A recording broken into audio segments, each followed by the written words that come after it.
Com a palavra, o excelentíssimo senhor desembargador Tito Campos de Paula, vice-presidente e corregedor regional eleitoral deste tribunal.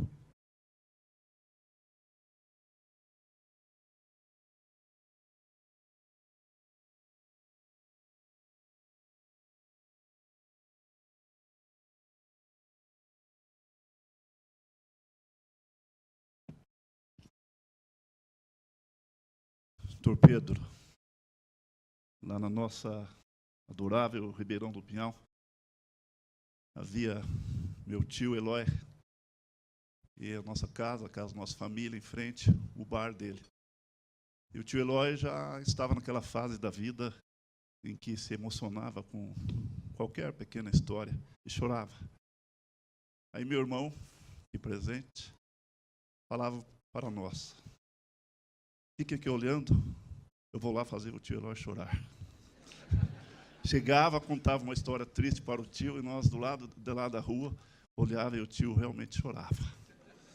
Eu conto essa história para dizer que prometi para os meus filhos, lá em casa, que eu não choraria.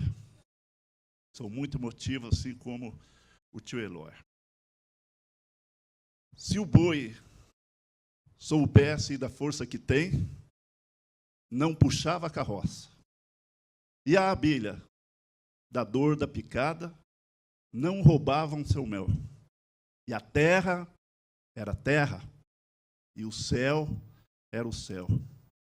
Como era bom se toda a semente crescesse e a razão pudesse sempre dominar, e essa paz fosse que nem uma criança, andasse solta, feita a noite de luar.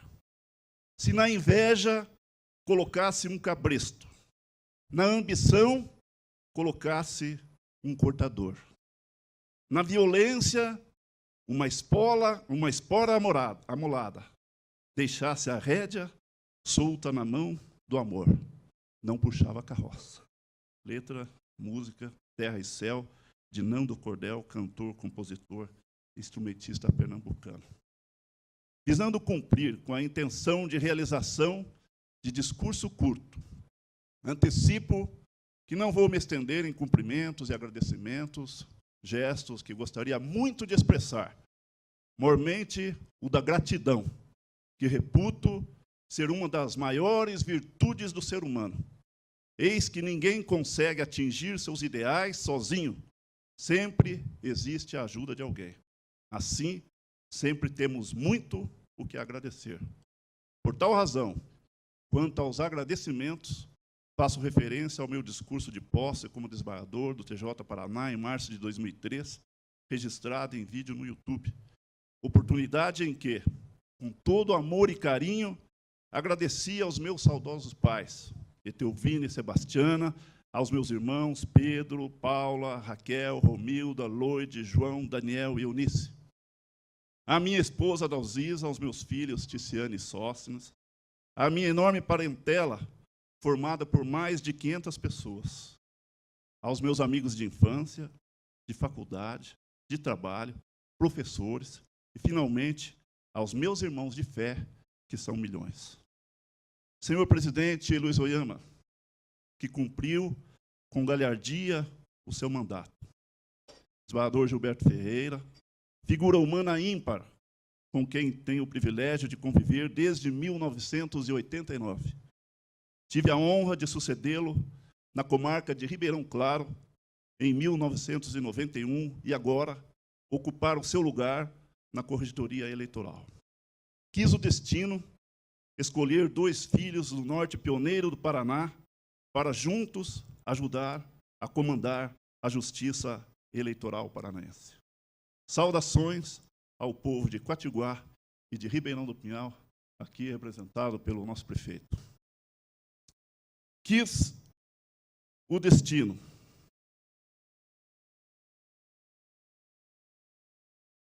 nos escolher.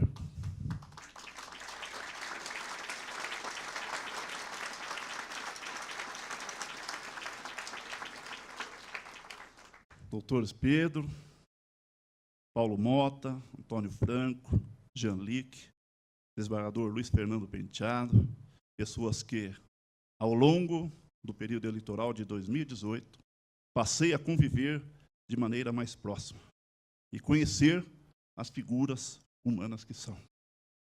O meu especial cumprimento e agradecimento a todas as desembargadoras e desembargadores do Tribunal de Justiça do Paraná, pois, sem a outorga de vocês, não estaríamos hoje aqui tomando posse nessa honrosa corte eleitoral.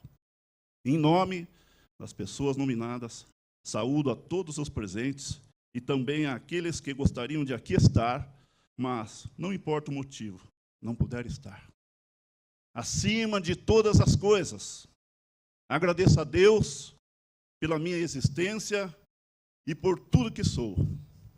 Amarás o Senhor teu Deus de todo o teu coração e de toda a tua alma e de todo o teu pensamento. Este é o primeiro e grande mandamento. O garoto não puxava carroça, mas puxava carrinho de pau, carregando cana para a garapeira do velho pai, de onde saía o principal sustento da grande família, vendendo caldo de cana.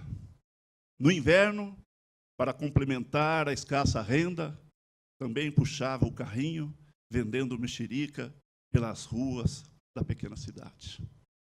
Não sabia da força que tinha. Em 1972, paralela ao trabalho com o carrinho de pau, sem saber por qual razão, então, com 8 anos de idade, o raquítico menino acompanha com grande interesse a eleição para prefeito do pequeno município. Sem que tivesse a influência de qualquer pessoa, daí para frente, acompanhou todas as eleições em todos os níveis, sempre acertando antecipadamente os resultados. Força para puxar o carrinho de pau, o menino de aparência frágil sabia que tinha. O que não sabia é que possuía uma força interior, vinda do ser superior que tudo domina, que, superando todas as adversidades da vida, um dia o levaria não apenas a se interessar pelas eleições, mas o tornaria responsável pela vice-presidência e corregedoria do Tribunal Regional Eleitoral do Paraná. Do carrinho de pau à justiça eleitoral. Desde sempre, os juízes eleitorais, servidores da Justiça Eleitoral e demais colaboradores puxam esta carroça.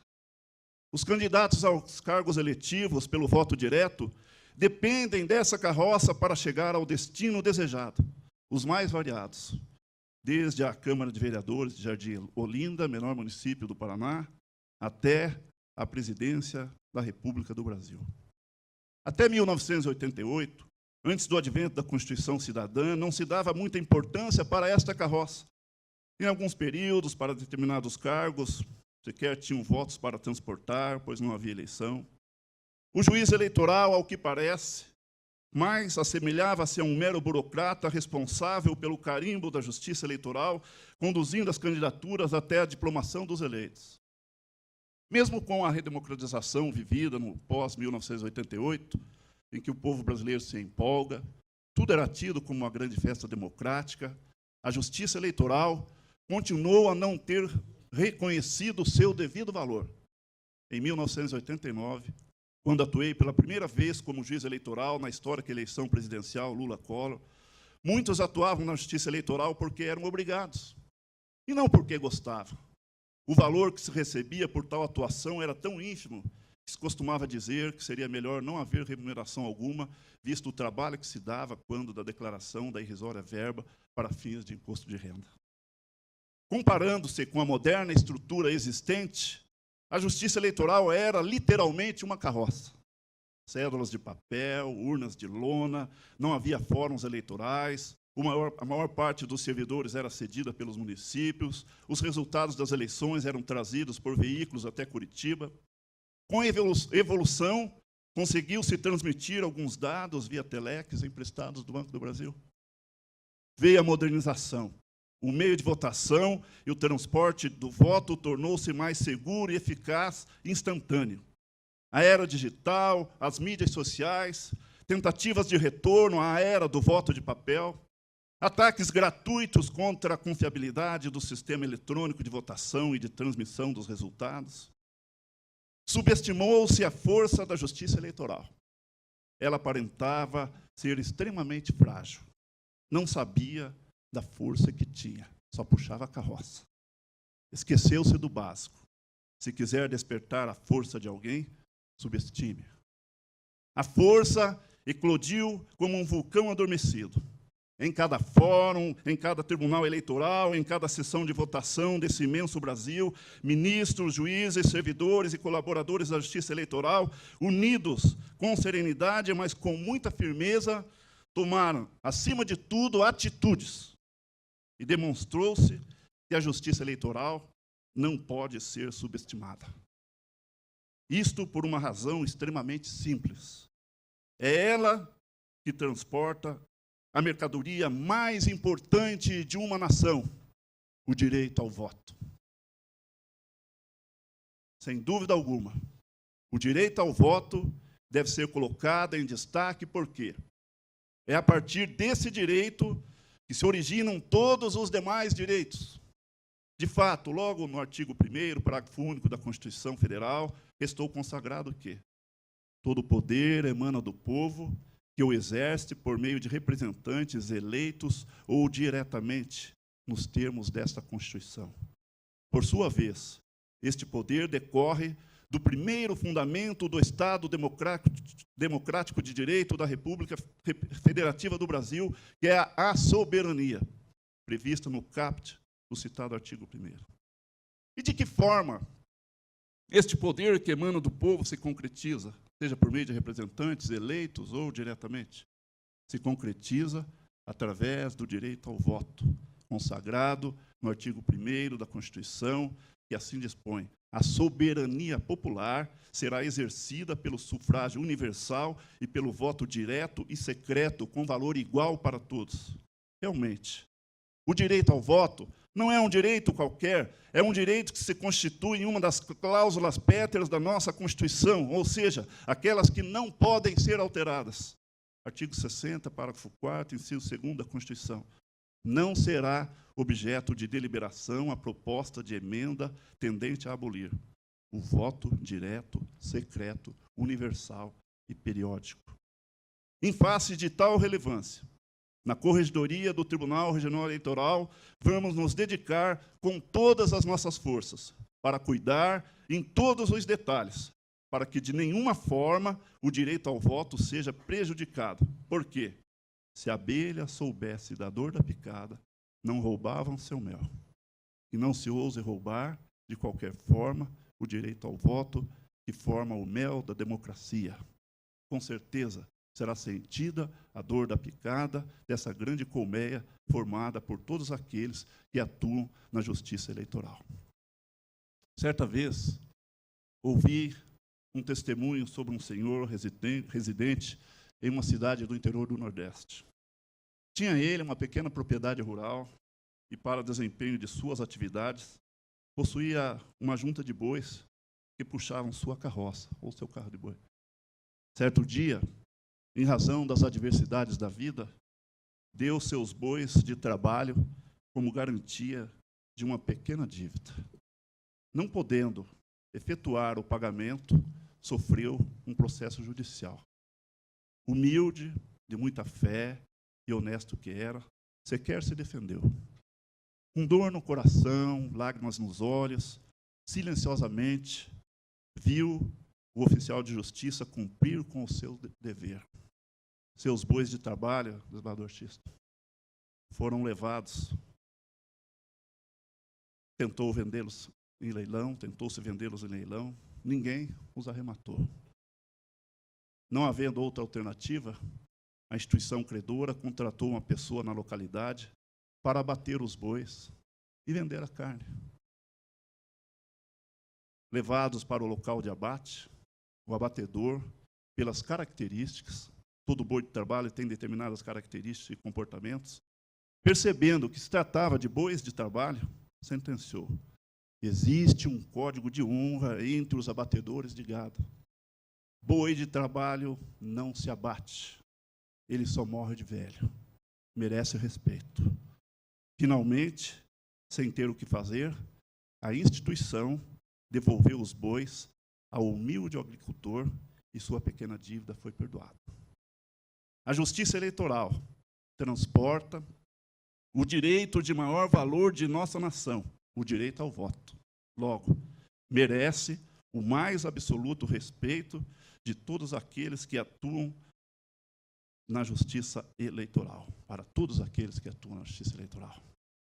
Os valorosos servidores, os ministros do Tribunal Superior Eleitoral, os membros dos tribunais regionais eleitorais, os membros do Ministério Público, os advogados, os colaboradores convocados durante as eleições e, principalmente, o exército de juízes da Justiça Estadual que, desde 1932, em cada pedaço de chão desse imenso Brasil, ajudam a puxar esta carroça. Quem carrega as marcas do trabalho em prol da justiça eleitoral sempre será respeitado e nunca será abatido. Como era bom se toda a semente crescesse e a razão pudesse sempre dominar, que aumentasse o respeito ao judiciário brasileiro, especialmente à justiça eleitoral, a paz voltaria que nem uma criança. Andaria solta, feita a noite de luar. Se colocaria um cabresto na inveja e na ambição um cortador. Na violência, uma espora amolada, deixasse a rédea solta na mão do amor. Que Deus abençoe a todos. Muito obrigado.